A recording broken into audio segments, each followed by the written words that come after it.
In this piece, I want to talk about a real dilemma that many companies are facing at the moment.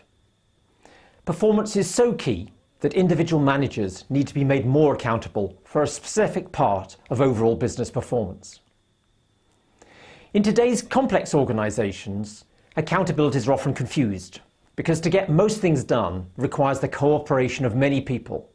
So whose accountability does it then become? Typically, we put in goals, targets and measures. We often reinforce this through individual bonus payments set to reward achievement of the goal.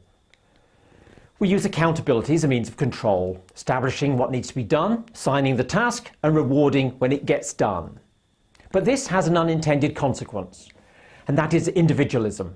Helping somebody else deliver his or her accountability becomes less my concern.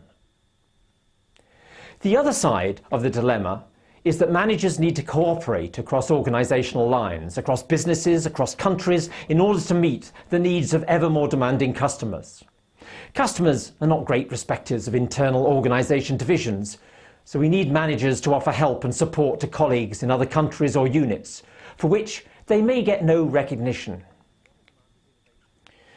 The other demand is innovation. We need creativity to find new products and services to keep ahead of the game. Creativity is hard to measure, even harder to incentivise, and will often require like-minded people to work cooperatively together outside the demands of delivering today's performance. So typically we set up cross-unit teams. We encourage people to work together on finding solutions. Cooperation sounds important, it is important, but it too has unintended consequences. And cooperation can get shut out by that accountability regime, and teams can sit and chatter without result. So accountability can drive an individual focus, and cooperation can become vague and woolly, so nobody feels accountable. This is not an either-or question, accountability or cooperation, control or creativity. We need both. To get both, we need to examine what we mean by accountability. At OE Cam, we make a distinction between accountability and responsibility. In our meaning, you're accountable for an outcome, a deliverable.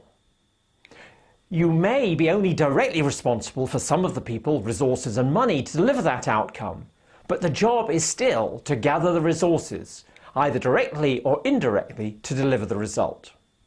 So, in other words, your accountability stretches beyond your direct responsibility. Through persuasion, negotiation and force of good leadership, you get your accountability delivered. You become individually accountable for a collective result.